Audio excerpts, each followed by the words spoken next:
Hello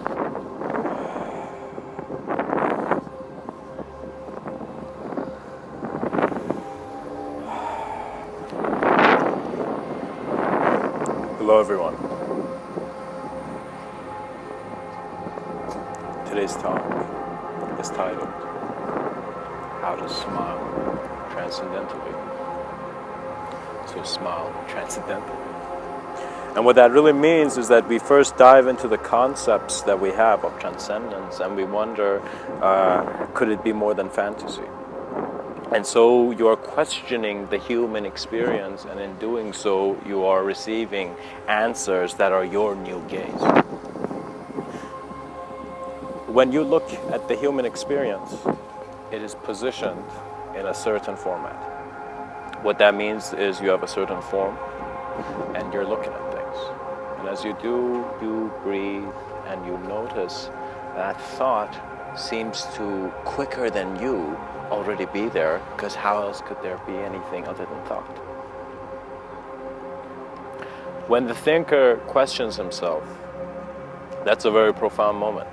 That's a moment where you are looking more deeply into your existence. You are seeing that the self that you thought based on the others you saw around you is not the only self. That programming is programming, and so the wisdom of the programmer was an intelligence beyond, but always seen within the design of the whole experience. What that means is that many people do not have awareness and attention to their physicality. What that means is you think you're physical, but you have not sat down in your complete stillness and silence, observe the whole movements of your body.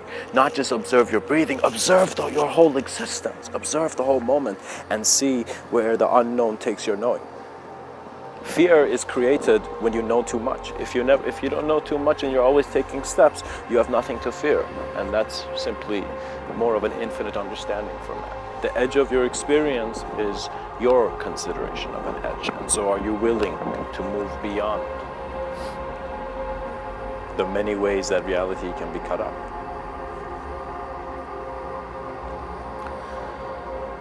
There are ways, guys, of smiling that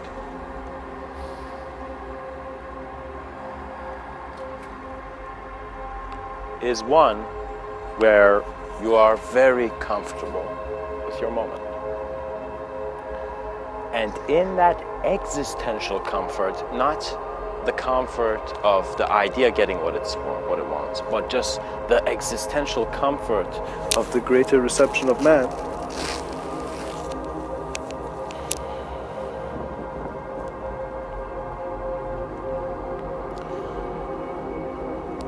that moment where we thought we really don't know was the moment we saw we actually knew. Your humility with what you do not know is important. But if you try to become humble as an idea who's trying to be polite, then you are really just stepping into your own cardboard box and not realizing the path that must be continuously and very mindfully walked. The conception of ideology has come from the approach of the human being to his being. And so as he has approached it, he has considered through his developing communication a world where we have subtler bodies called thought. In the sense that the human species was just this animal who, in his greater self-awareness, developed his own communication, and his communication gave him rebirth. It's as if when you hear that quote by that unknown author that says that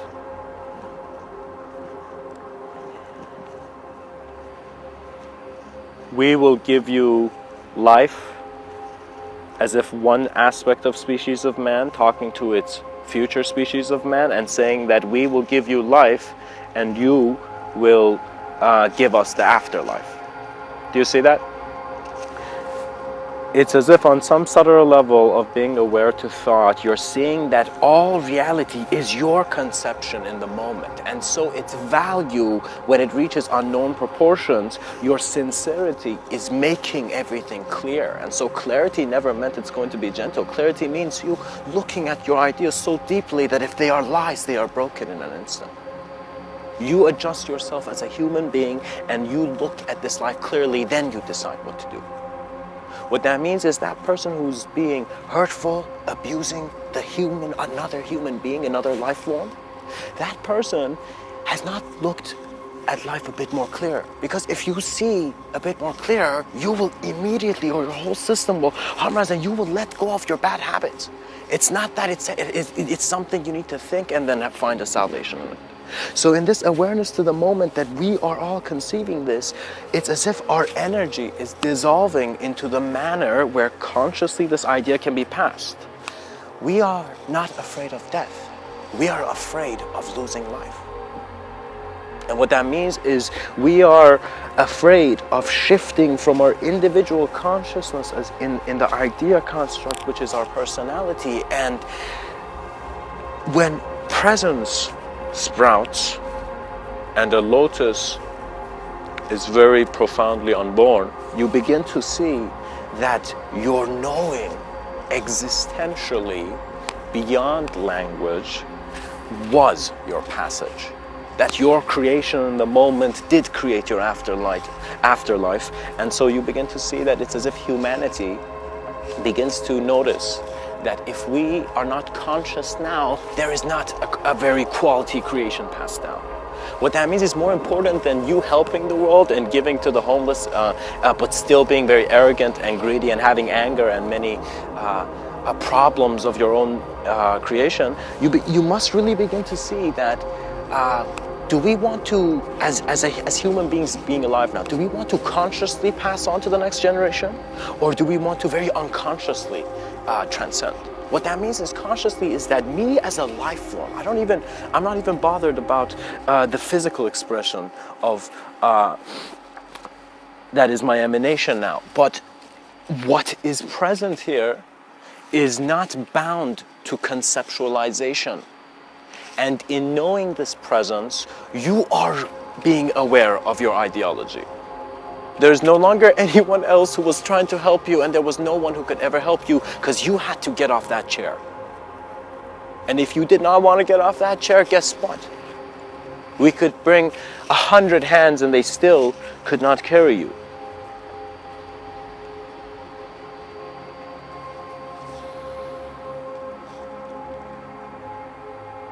You must carry yourself by observing the self and in your awareness to all that you have considered it is existence, realize your real eyes again. And it will be a sense of reunion where this individual thought construct, which we're considering to be the thinker, which can never be found, is our own projection, but we are beyond the machine that is projecting. So the holographic aspect of reality was just one view, there is something beyond form. And so formless understanding, man can only utilize it now very properly and very capably with compassion. What that means is it's not a compassion to, like, as an idea, like saying, when you look at the Dalai Lama, you can learn from his presence or you can learn from his personality. If you try to do his stuff exactly as he does it, you are a different personality. But if you learn from his presence, you begin to see that he does not even look at the personality, that his experience is completely open and clear, and that is why it's as if a clear moment. It's as if the Dalai Lama never stops smiling. He transcendentally is always smiling. Of course, this is of course being said with complete respect and love for this being, for all being. Ideology fades, conception becomes irrelevant because you were keeping all relativity. And so when you question the nature of an experience, you can choose to become a philosopher or a poet or the great collective intelligence where you have gone to such state of self-awareness where emptiness is not your definition anymore. It is simply what is present, and your expression is spiraling into many ways how your understanding is very complete infinitely and very incomplete infinitely. You begin to see that we must acknowledge our subtler realities. The pilots of consciousness need to navigate with a complete clarity their planes of existence. Multidimensionality is being, to be honest, kept in a certain way.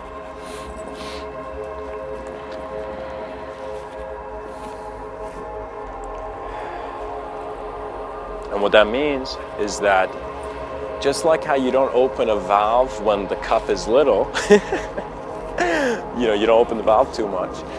Similarly, I feel for the amount of inspiration for technology that can come to man is being held. The valve is being closed because man has not found his greater thirst, his existential thirst, to know thyself and to see where that self leads and welcome himself back into this plane with complete clarity of his ability. And it is silent, it is unspeakable, and if you have words for it, you will see that those words will always be hollow, because terminology was always absent. In the absence we have called space. And it's very funny to me because I look at reality and I look at space and I'm like, oh, so that's pretty empty, as how it has been said. But then I begin to see that if that space is being empty, then what about the space of my thought and the space of my existence and my form? And so I begin to see the reason I'm calling that space empty is because I don't understand it. But I understand this space, so this is why there's so much life when you're looking through your eyes. But when you think that you're an object, it seems that the life was never there. And of course it wasn't there, because that is a projection, that is a story. And so storytellers have realized on some level that they had to be mindful of the stories they're saying. What that means is, like, you don't say a very terrible story to someone who is obviously not in that range of experience, because you don't want to harm people. So you become mindful and you simply just, how do I say it? Reinterpret your ideology into a more fluid way. You evolve yourself, and then you begin, all others can receive an evolved communication. So think of it this way, that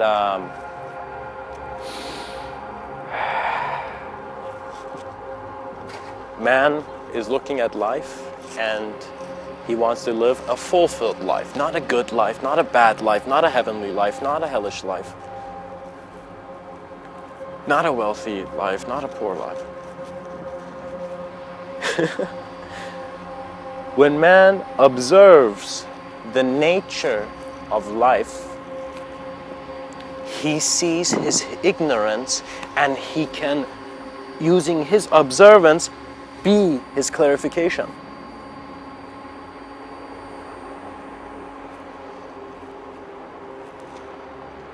All bodies dissolve into the mind that is present.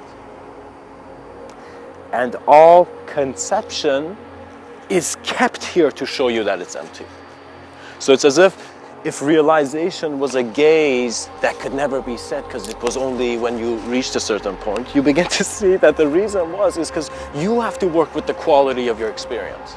You have to choose if you want to be a follower of your own life, or to begin to see that the Prophet's example was the Prophet was not a follower. And I'm not naming any specific Prophet, of course. I'm talking about the ideology of the Prophet, the concept of a Prophet. The Prophet's example was one where he was a direct source, awareness in manifestation. So if you were to live in the way he did, you would have to see that you would have to dissolve your follower in devotion, not in arrogance and intellect. That is dangerous, because that will chain you and you will suffer, because you'll be like, gosh, I'm missing the party. You need to be aware that devotion is very important. So when Mr.Within looked at this life and was wondering, okay, what's the most important thing to study in this life? You begin to see that there are many things, but one thing that I found which was very interesting is the concept of devotion. that, wait a minute, what if we're all getting it wrong? What if all of us working all the time and constantly living in the way our social system is, we are not shifting naturally with how we could be living? What that means is we're not allowing, giving ourselves the natural existential allowance, because we're constantly trying to be this idea. And so it kind of feels a bit off when you begin to see that ideas are things you can take off. Just like a Canadian Goose jacket.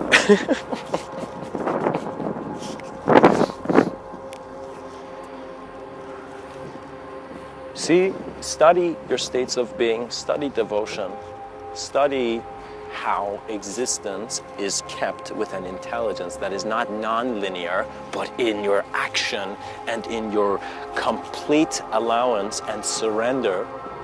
Not surrender to anybody, just you are surrendering your limitation, and you will see that you are limitless. And when I say you are limitless, the you cease to fade. What that means is the program looks at itself and sees it came out of nothing. Immediately you are kept by a presence that knows yourself beyond such fluctuation. Mankind is at a very intermediary stage in regards to working with its multidimensionality. And not to set a fixed frame, of course, this is only in Mr. Within's experience, but what I can say is that multidimensionality, you have to be attentive to your authenticity and sincerity. And sincerity means drop the act, you know? And that act could be you being ignorant and you being, just saying, oh no, you ignoring deeper aspects of it, or it could be you acting as if you're doing the right thing. We don't want you acting like you're doing the right thing. We want you doing the right thing, you know? Because acting meant you were consciously not allowing an aspect of yourself to move on. And that's the problem with fear, because it suggests that there's someone afraid. And when you look at if there's someone afraid and you see, no, it is utter emptiness, because we are the origination of our awareness. And your moment is your clarity, and your moment ignites other templates of reality in regards to past, present, and all your segmentations. And so once you become aware of what is spiraling within you, what is your presence, personality is always on the side. Personality begins learning from you, because you are no longer reacting as an idea. You have just become the infinite, unspeakable observance that, just like a pond, is just hit with rocks constantly, and these rocks, nothing happens to it. It goes in its depth of being. It goes back to the collective, and on some level the ripples reflect to that person how he has not seen himself. So if someone attacking you or hurting another human being can be said to be an angry man throwing rocks at a pond which was very gentle and still, you will begin to see that you, as the knowing of the pond, as an awareness of awareness, you will see that that person has just lost his chance of seeing it. He has just made the pond, which was reflecting him his clarity and the limitless sky, suddenly it's as if the ripples are coming. He cannot see himself. And that is the problem, because when you do hurtful action, it's not that you're hurting others. On subtler levels, you are chaining yourselves to certain realities and rooms. As if you are conceiving your own room and gosh, you're locked. You know, not that you're locked in it, to be honest with you. This terminology is not the perfect terminology, because you are always you are the knower. Don't worry about what you think might not know. Do you know what I mean? Your self-awareness your intuition and self-awareness will guide you. Always. And it always has. That's the most profoundest element of intuition, that it's always been present. Perhaps even present beyond your birth and beyond your death.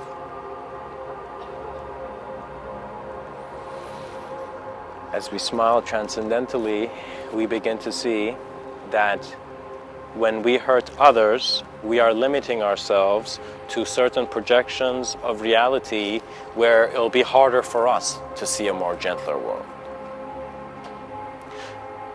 Everyone needs to cultivate a view of a gentler world. And that gentleness will show you what you need to release and, in a sense, relieve. In other words, sometimes, you see people, they have a certain paranoia and you don't, right? And you're just observing their paranoia, and it's like you're seeing, oh gosh, this is being self-created, right? And at the same time, you begin to see that you, man, the individual that we are, has paranoia with different aspects of his self and conception.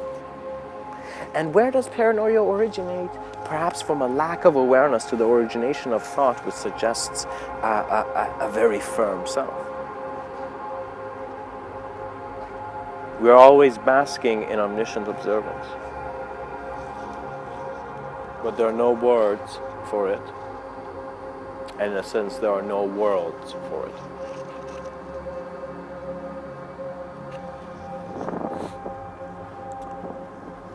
You will see that it's all about how you are interpreting the depth and dimensions of your lifestyle. We are not here to suddenly throw away the sense of ego or ideology that people say, and I find it's not something that's in your hands, what happens to you. What that means is many people ask a spiritual guy, how do you do it? You know, and if he had an answer for it, you'd begin to see that it'd be kind of it's intuitively done. And if you know yourself, your presence is the guidance, it's the flow. Realize this, that we are talking, when we talk about transcendence, into moving into greater senses of intelligent self-awareness. And this intelligence can even move to a point where it can no longer be shaped, so man cannot touch it. And so you have gone into the untouchable aspects of self-experience. The mystic was always there. And you will get moments of yourself where you see, gosh, it's as if you are trusting life to such a degree, not that just in an instant all your problems suddenly got away when you actually trusted people and began listening to them. Do you know? And you suddenly see that it's a shift in your perception of reality, in which one moment is simultaneously present both by and within greater moments of conception.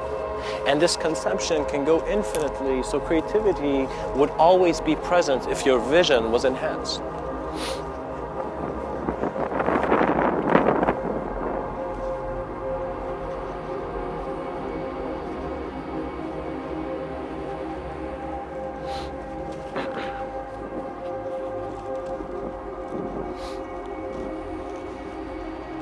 What can man do when he sees what man can't do? He observes mankind even more. We are now being the communicators of our time and the communicators of our space. We need to take an existential responsibility in no longer calling our imagination uncharted territory, to begin exploring, and in a sense of self-exploration, realizing what we existentially are, and with a very collective sense of knowing, beginning to act mindfully. And what that means is, the Buddha has a quote, and he says, if your compassion does not include yourself, it is incomplete. So in the spiritual seeker must see that this whole devotion that he has to whatever God or symbol or image or his last standing duality, you know, dualistic view, regardless, he must have the same devotion within himself. And so we're seeing that the multidimensionality that Mr.Within suggests is present within man is one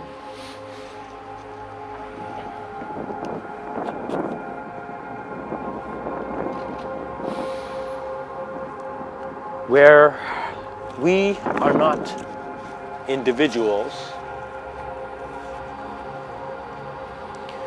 we are not anything,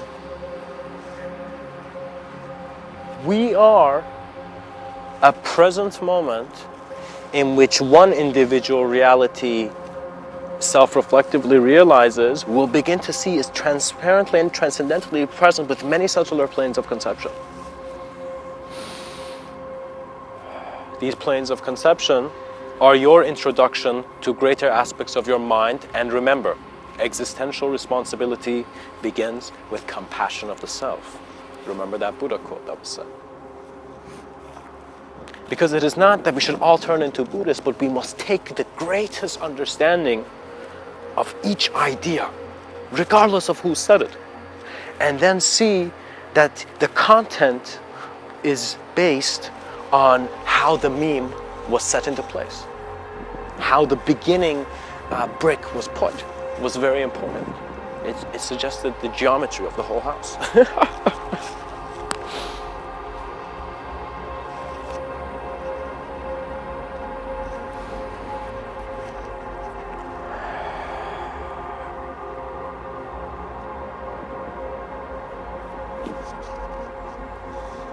You see, life goes in this way. Mr. Within finds that in one angle you can trust life, and in one angle you cannot trust life.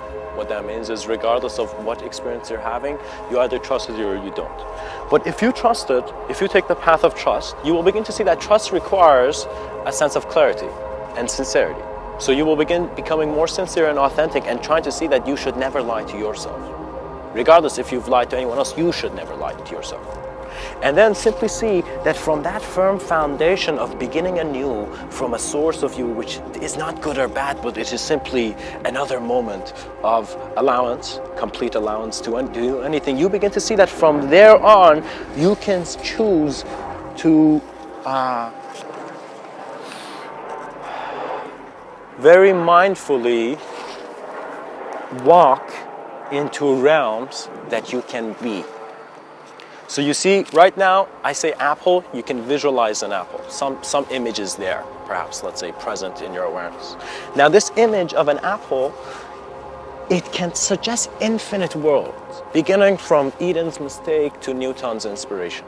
Okay? We could see this apple simultaneously as an object, as an individual object, once being gazed deeply, can be projected into many realities. So once you begin to see that, you see, oh my God, when he said apple, now I'm thinking about so much other stuff, right? So as this is extending, it's as if like one man has just stomped his feet and the ice is beginning to crack, right? And so we're beginning to get more closer to this river of existential understanding.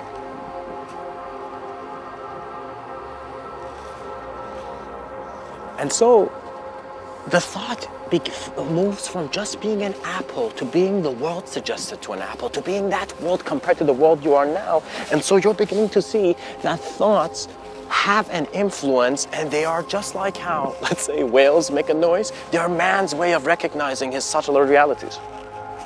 Thoughts is man's expression to his more subtler planes of consideration and conception. These are subtler. They are simultaneous originations that are within you of reality. And so once you become aware of it, you see that the ability that is given to that conceiver who is in his abstraction, working with his abstraction, is one where he is allowed to move in any way simply because it's as if he is the space that is keeping everything. As if like it is your room, and because it is your room,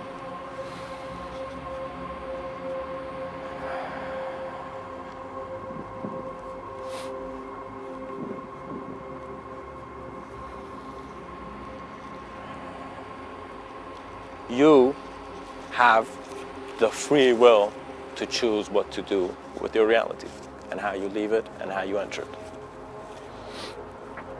The entrance may seem it's an unconscious choice, but trust me, you can re-enter reality. You can be reborn in many ways because man is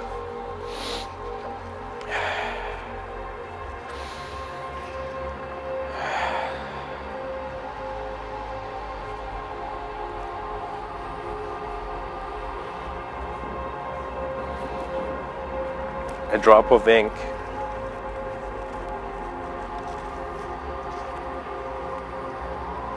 touching the first page for the first time by a greater collective design.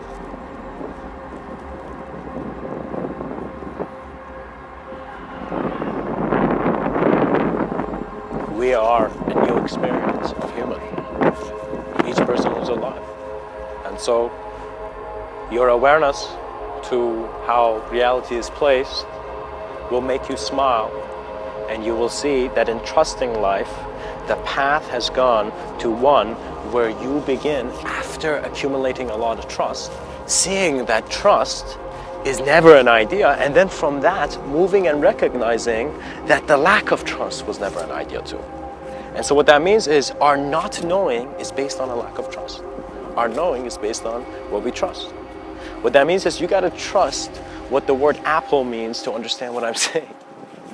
So you have trusted certain forms to then work with other manners of greater observance of form.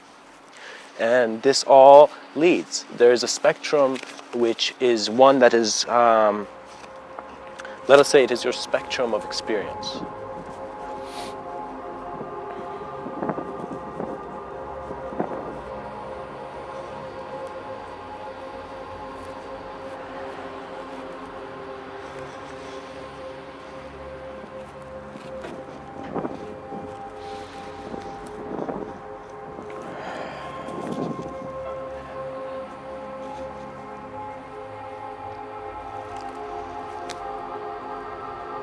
You are here.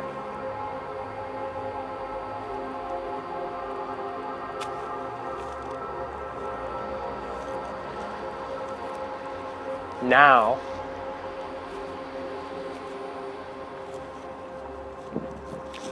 worlds may ignite.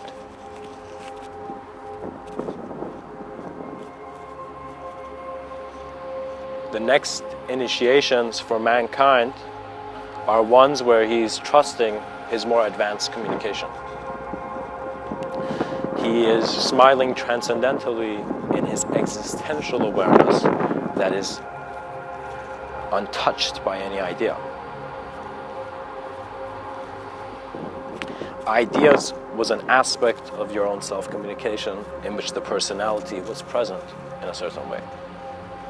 Presence, which some may say can be the clarity found in emptiness, is an emptiness where your view is realizing in a more transcendent manner. You're beginning to see that you were never just this one thing, because simultaneously you could have always been this other thing. And so your ability is being, in a sense, on one level restructured, but on another level you are working with greater inspiration. So this inspiration doesn't want to form yet, but it has a will to move. It has a will to do. I was very interested to see how there was certain practices where it was said that yogis and mystics would sit down and they would not eat, but they would be present in a way where it's as if on this subtler dimension where there was prana, they would be sustained. Their whole energy and body would be sustained. And they would go into samadhi where in the stillness of the mind there is absolute experience. And of course this is Mr.Within's interpretation of these ideas. However, I wondered about this because I have had experiences of, let's say, of a simultaneous nature, and it's not an explainable one because you're not the one experiencing it. You're just present as part of the spectrum, and it's just the vision of the whole is untouched by individual disturbance.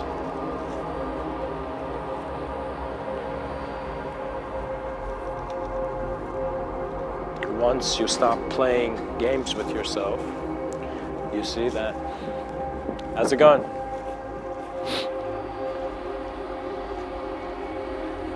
You begin to see that the reason perhaps the game was not helpful was because it was not everything. And what could be everything in this modern world where we are consumers to knowledge that can never be told to be true or not? Because we're always looking at to see what others are saying. It's a moment where you begin to see that if you go into too much of a social system, you begin to see that your ideas begin to go further in the back because you've been listening to others and there's more ideology in your mind. Simply there's more things in your attention. And so if you see that if you do not maintain a level of stillness and silence and observing self, problems occur because something within you is knowing what must be properly done, but you are choosing to just do something without the full awareness to the moment. As if it's as if we asked you, when are you doing this, you know, or what time is it? If you had an answer, you were not as intense as perhaps some inventors who were so involved and dissolved into their work that they could not even hear anything. They were just bringing that ideology or that idea into manifestation. Man is a multidimensional being, and in his own self-exploration, he will find Mr. Within, and he will find the trust that will give him the eternity of his continuation. Smile transcendentally, for you always have.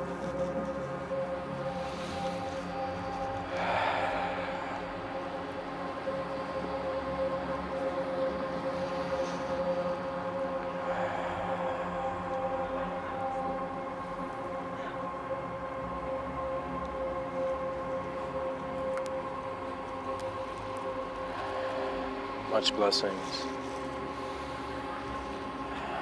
and namaste.